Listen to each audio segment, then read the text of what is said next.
नमस्कार। जब एक हिंदू किसी को नमस्ते करता है तो वो इंसान को नहीं कर रहा, वो उसके अंदर बैठे हुए परमात्मा को देख के कहता है कि नमस्ते, मैं तुम्हारे आगे झुकता हूँ। कि हिंदू लोग कहते हैं नमस्ते। नमस्ते का लफ्ज किधर से आता है आपको शायद पता होगा। नमस्ते आता है इदम नममे से।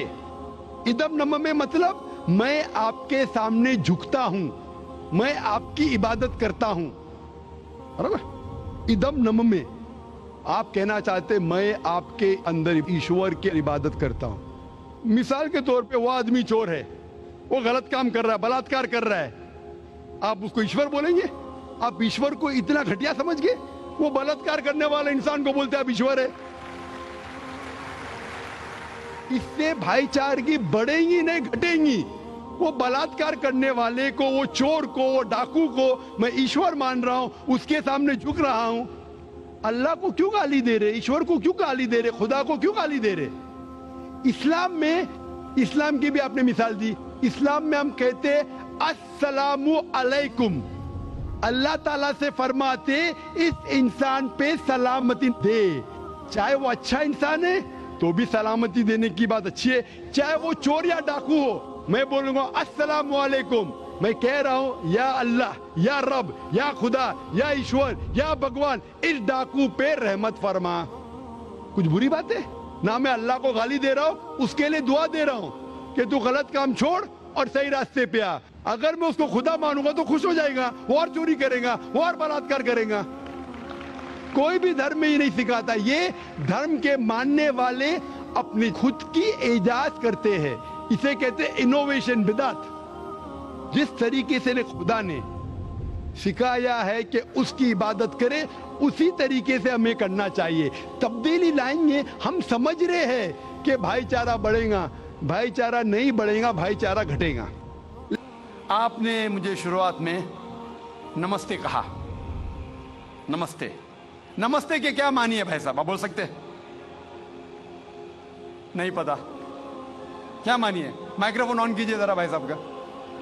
नमस्ते मतलब मैं सर झुका के मैं आपको नमन करता हूँ। हाँ, सर झुका के आप मुझे नमन करता हूँ। नमन करता हूँ, सर झुका के। सर झुका के मुझे नमन करना शिर्क है, हराम है, प्रोहिबिटेड है। आप मेरे सामने भी सर नहीं झुका सकते।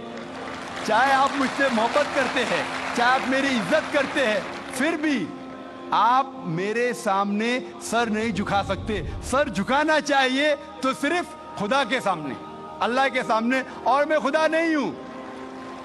आप जानते हैं, आप मेरी इज्जत कर सकते हैं, मेरी बात जो मैं कहता हूं उसके ऊपर अमल कर सकते हैं, लेकिन आप मेरे सामने सर नहीं झुका सकते। इसीलिए मैं जवाब में आपको कहूंगा अस्सलामु अलैकुम। आप पे सलामती हो, आप पे सलामती हो।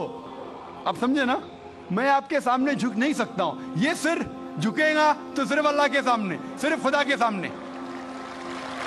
तो आपने बड़प्पन में मुझे कहा, लेकिन अगर गलत चीज कहा तो मैं वापस से जवाब नहीं दे सकता हूं, क्योंकि मैं जानता हूं जो लोग नहीं जानते वो ऐसे हरकत कर सकते हैं। मिसाल के तौर पे 1 महीना पहले मैं जब बॉम्बे एयरपोर्ट पे था तो एक औरत, हिंदू खातून, मुझे पूछी कि आप डॉक्टर जाकिर नाइक है?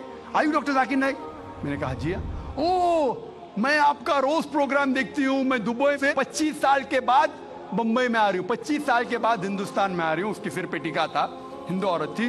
बोलती मैं आपके प्रोग्राम देखती हूँ और बहुत अल्हम्दुलिल्लाह तारीफ करने लगी। सारी तारीफ अल्लाह की है, मैं कुछ भी नहीं हूँ। और फिर कहने लगी कि मैं तुम्हारे पैर छूना चाहती हूँ।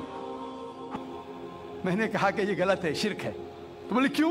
वही जवाब मैंने दिया, आप जो भी कहो मैं आपकी बात मानूंगी। तो मैंने कहा आप कुरान मजीद पढ़िए, कुरान मजीद पढ़िए और इसके ऊपर अमल कीजिए। और मैंने तकरीर की है similarities between Islam and Hinduism, Islam और हिंदुइज्म में यकसानियत। और साबित किया है कि हिंदुइज्म में भी लिखा है कि आप सिर्फ एक ईश्वर की इबादत करना चाहिए, जितने ऋषि आने वाले उनमें मानना चाहिए, और मोहम्मद सल्लल्लाहु अलैहि वसल्लम में भी। तो आपको अगर कुरान और वेदा पे अमल करना चाहिए जो यकसा है, आपको एक खुदा में मानना पड़ेगा और आखिरी पैगंबर मोहम्मद सल्लल्लाहु अलैहि वसल्लम पर।